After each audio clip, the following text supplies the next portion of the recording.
Today on CityCast Denver, we're coming off a long holiday weekend and a fresh set of laws went into effect July 1st, like this one that's supposed to save us some money at the gas pump. Governor Polis says the new legislation will save Coloradans around $45 million, although the price of gas will only go down by about 2 cents a gallon. If my calculations are correct, my most recent trip to the Western Slope cost me $180 in gas, and this new law would save me around 72 cents. Cool. Anyway, it's summertime in a major way. And when I don't feel like turning on the AC at home, there's no place I'd rather be than at the mall. A couple of years ago, I got an email that made me jump out of my chair. Alexandra Lang, a writer and architecture critic, said she was writing a book about the history of malls, my favorite topic in the whole world. And she wanted to talk to me about some of Denver's greatest shopping empires. Alexandra's book, Meet Me by the Fountain, An Inside History of the Mall, is out now. So I invited her on the show to talk me through Denver's own mall history. And don't worry, old Denver heads, Cinderella City gets its due.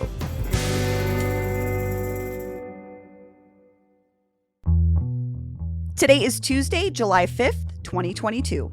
I'm Bree Davies, and this is CityCast Denver.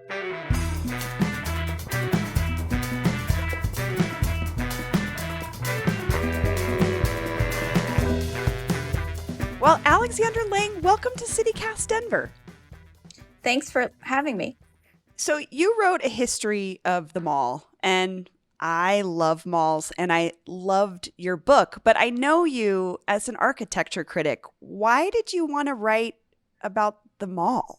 Well, when you're an architecture critic, you are trying to write about architecture for a popular audience, right? I mean, you want your stuff to be read by people who are just flipping through the newspaper and saying, oh, what's this building? What's the story? So when I went to write a book, I was thinking, what is architecture that people encounter every day? Like, what's architecture that they think they already know about, but actually they don't?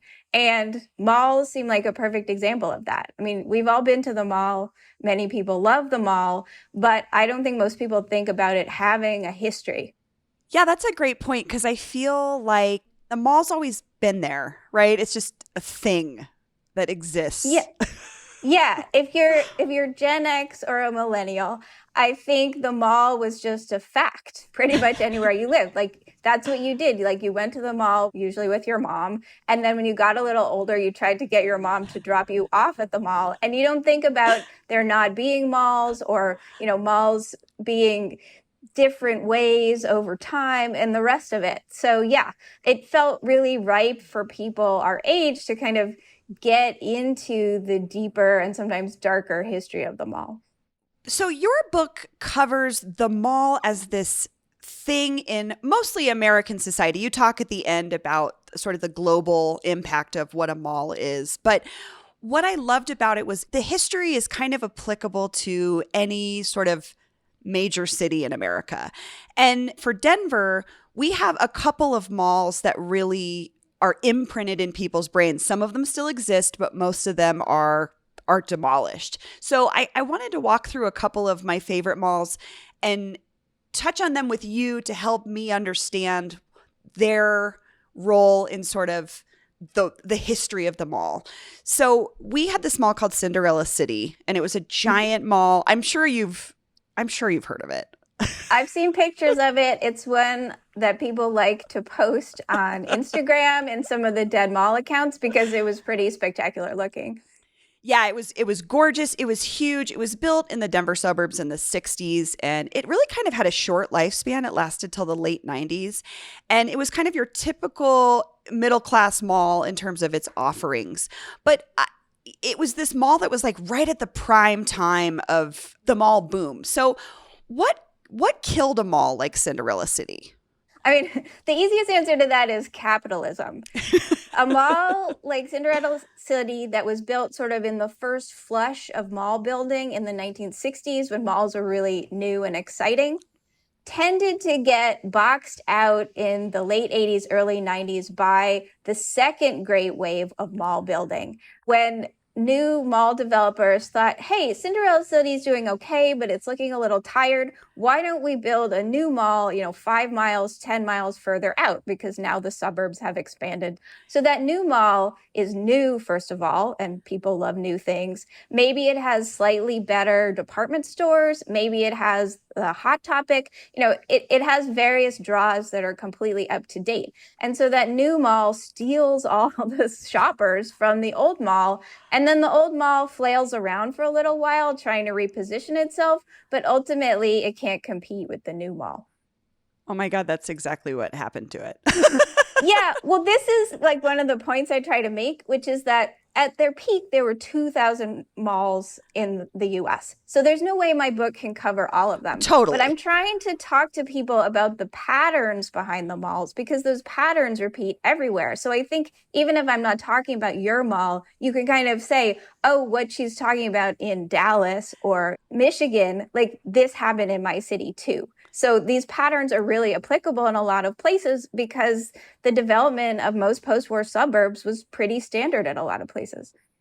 Yeah, that's absolutely. And that's why I wanted to talk to you, because I just felt like threading it through this Denver lens would give people a different perspective. But like, honestly, reading your book, it took me a long time because I had to stop every 5 minutes and Google every mall you talked about because you described them in such beautiful detail. And I'm like, oh, I've never been to North Park in Dallas, which is like this art gallery. But like, I wanted to see it. But I also, like you're saying, I felt that, oh, that was my mall. That was exactly how my mall was. And we had a mall open in the late 90s in the farther suburbs called Park Meadows, and I think was definitely an impact on Cinderella City's relevance. So another one of Denver's big malls is more on the sort of like Class A luxury mall end, and it's the Cherry Creek Mall, and it was built in 1990, which is interesting to me because it is that later time frame when we were building less malls. And it's doing fine. It still exists. It's 2022. Why does a mall like that survive? Yeah, see, that's another pattern that you see repeated across the country. A lot of the malls that are going to survive and have continued to be successful were built really as those high-end luxury malls. Like they're destination malls. You don't probably run into Cherry Creek for every little thing, but when you have to shop for a prom dress or something like that, like people want to go to the nice department stores at Cherry Creek. So that kind of mall has really held its audience because the stores there are still considered special. It's offering service in a lot of cases that you can't get in other places.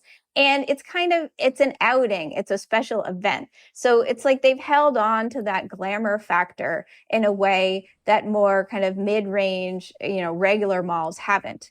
The other factor in all of this is the demise of the department store. The department store chains are literally the financial anchors for malls. And the higher end chains like Nordstrom, Neiman Marcus are doing much better than your middle to lower income department store chains. I mean, we don't have JCPenney, Kmart, Sears anymore in most cases, and they were the ones who were holding it down, the kind of B and C regional malls. And so once you lose your anchor, it's really hard for that mall to stay relevant and even, to stay exciting. It's super depressing when you look down at the end of the mall and there's this big dark store. And that's so interesting because from the beginning, Cherry Creek has had those luxury anchors. Right now it's Nordstrom.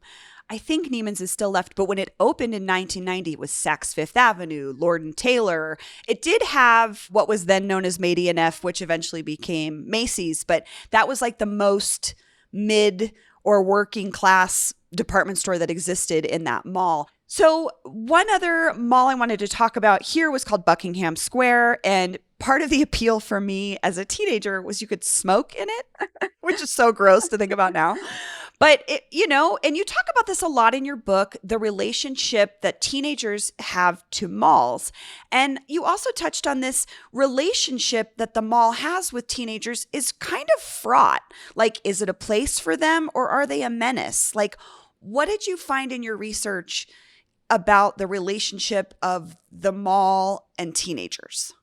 I mean, first of all, I don't condone smoking, but smoking is a perfect example of the kind of little like burst of freedom that teenagers get at the mall. I mean, it's this place where you can be with your friends without parental supervision. And I think that's one reason a lot of adults have really strong memories of the mall is because this was the time when they tried a bunch of new things. And one of those, in many cases, was smoking.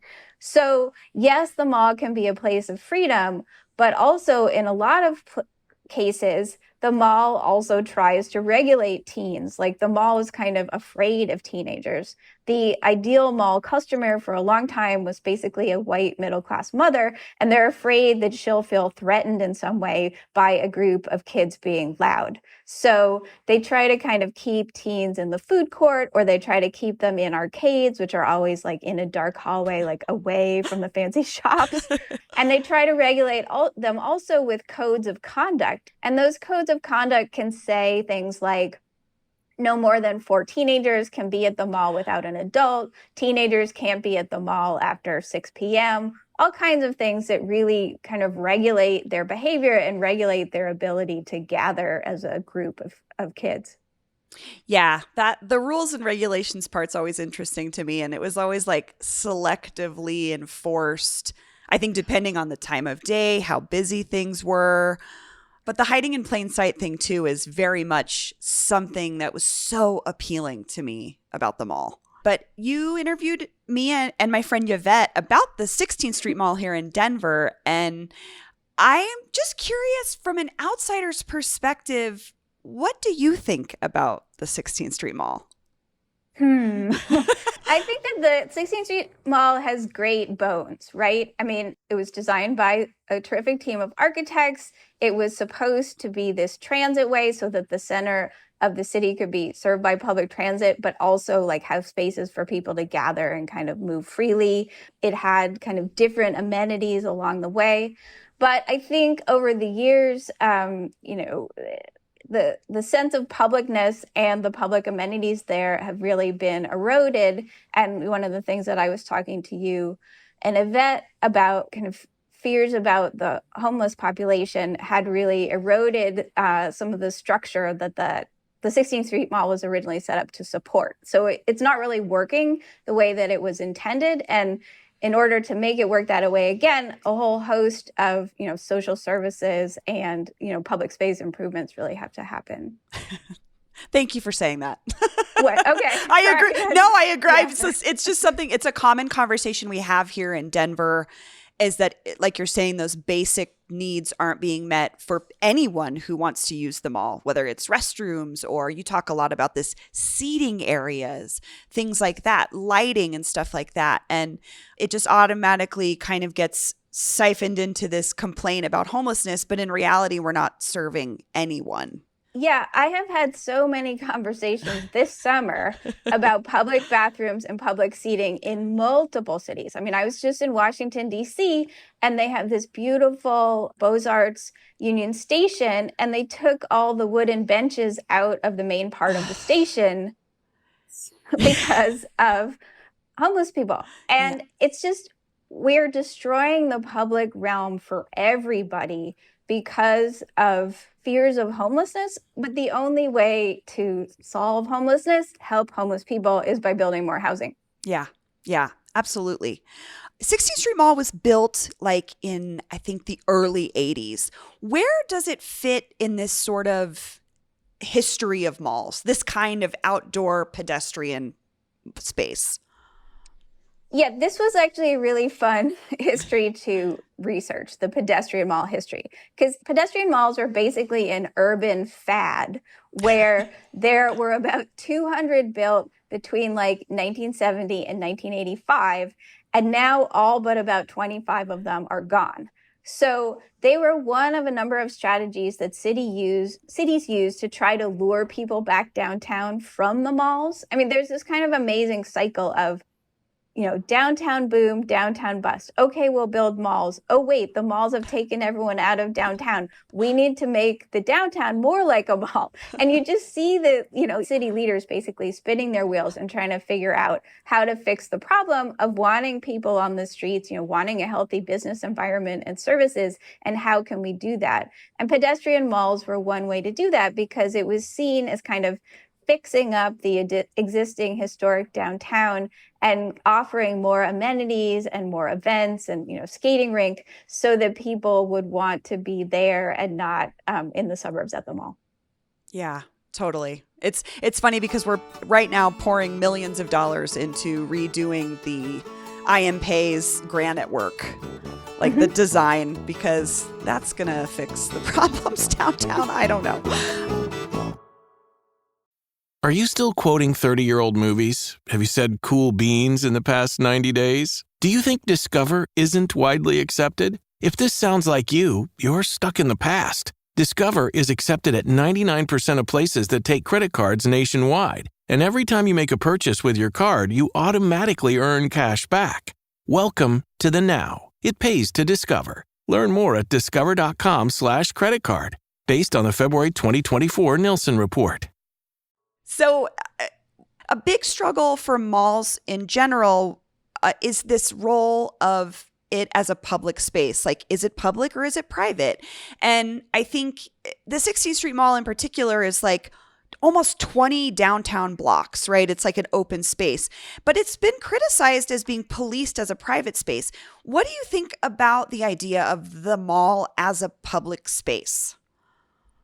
Well, this was another really interesting part of my research. There have basically been, Supreme Court and then state Supreme Court cases back and forth about whether or not malls are public or private space. And the first case about this was the Logan Valley Plaza case in 1968, where Thurgood Marshall, writing for the majority, said that malls have to be public space, which meant in that case that they could be used for public protest because malls were becoming the new main street. Like, he really saw the importance of malls and said, if we say that people can't protest on these new main streets, then we're really cutting off this major form of public speech.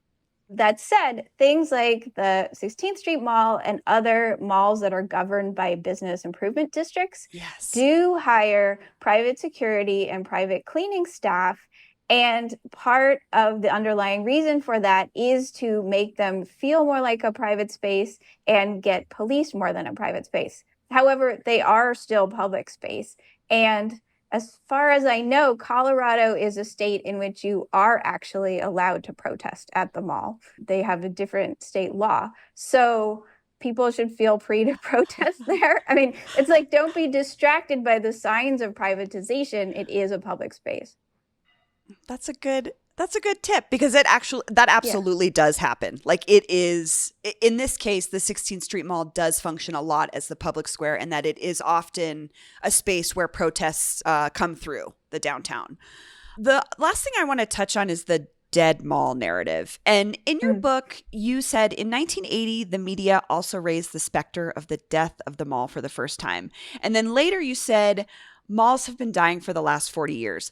And I have to say, this blew my mind, because the dead mall idea is something that I really connect with the 2008 recession and that sort of interest, I think, in the quote unquote dying mall. But do you think this narrative of the dead mall is like sort of misplaced? I think it's a partial narrative. I mean, you're right to connect dead malls with the 2008 recession, but part of the reason you do connect them with that recession is that spurred this boom in dead mall photography. I mean, the reason why people think malls are dead is because they've seen a lot of, honestly, like, very beautiful and glamorous photos of dead malls. So that cycle of dead mallness sparked a lot of really interesting artistic work, as well as a lot of interesting dialogue online. So that becomes this dominant narrative of the mall. And I'm not saying that malls aren't dying. Like Cinderella City, other older Class B and C malls are definitely dying. But even if all of those malls die, there will still be 700, 800 malls in the US. So that does not seem like a dead typology to me. And that's one of the things I'm trying to point out with the book is, yes, some malls are dying, but not all malls are dying. Like, don't get distracted by these very exciting photographs. No, I agree. I love those photos, but I do feel a strangeness about how much I enjoy looking at them. Yeah, I mean, I like looking at those glamorous photographs of the malls way back when. I don't think we should go back to, getting dressed up to go to the mall like they did then. But I think those photos show the excitement that was generated by the mall and kind of the pride people had in the mall. And that, I think, fostered a lot of community. And like, that's one of my overall points, that for better or for worse, the mall is and was the center of a lot of communities. And we need to support that and recognize it, and can start to mix in, some public and community uses along with the commercialism. And that's what I'm thinking about. So the closest we have to what's considered sort of like a dead mall that's still operational is this mall we have called Southwest Plaza. And in the last couple of years, they totally remodeled the inside to the detriment, I think, the way that you talked about how the Mall of America is like very glossy and it's like almost you don't connect with it. But they redid this whole mall and it didn't change the fact that nobody was still coming to it. And I wonder if the future of that mall is developing that parking lot around it to serve the community in a better way, because the community around the mall is booming. I mean, houses sell for way over asking in the neighborhoods around it, but nobody's going to that mall. Yeah, I think those parking lots, for a lot of reasons, top most environmental reasons, are really ripe for development. I mean, if the community around that mall is mostly single family homes, why not build like multifamily homes on the edge of the parking lot to kind of, bring the edge of the parking lot and the community closer together? Yes. There are malls that have cut roads back through their parking lots, including, trees, sidewalks, bike lanes, to then connect the mall closer to the residential areas around it. There were a lot of things wrong with initial mall planning, and mall owners like specifically tried to separate themselves from residential communities. But I think today we want a lot more connectivity, and that's going to help a lot of transportation issues. So yeah, more people would go to the mall if they could just walk easily to the mall, if it was kind of part of like the node of a more pedestrian oriented neighborhood. I love that idea. It makes so much sense. It's just like, will we ever get there? I don't know. Alexandra Lang, thank you so much. Thank you. That's all for today here on CityCast Denver. If you enjoyed the show, why not take a minute to tell a friend about us? Rate the show 5 stars wherever you get your podcasts. And subscribe to our morning newsletter, where today I'll be sharing some links and photos of Denver's malls of yore. We'll be back tomorrow morning with more news from around the city. See you later.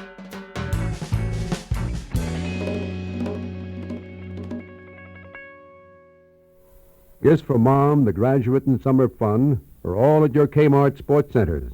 Gifts from Mom include Samsonite, American Tourister luggage, Healthways exercise bikes, Lopez golf shoes, and much more. Gifts for the Graduate include assorted attaché cases, luggage, Ray Floyd golf shoes, Spalding golf bags, and Zoller golf sets. All your needs for summer fun is at your Kmart Sports Center.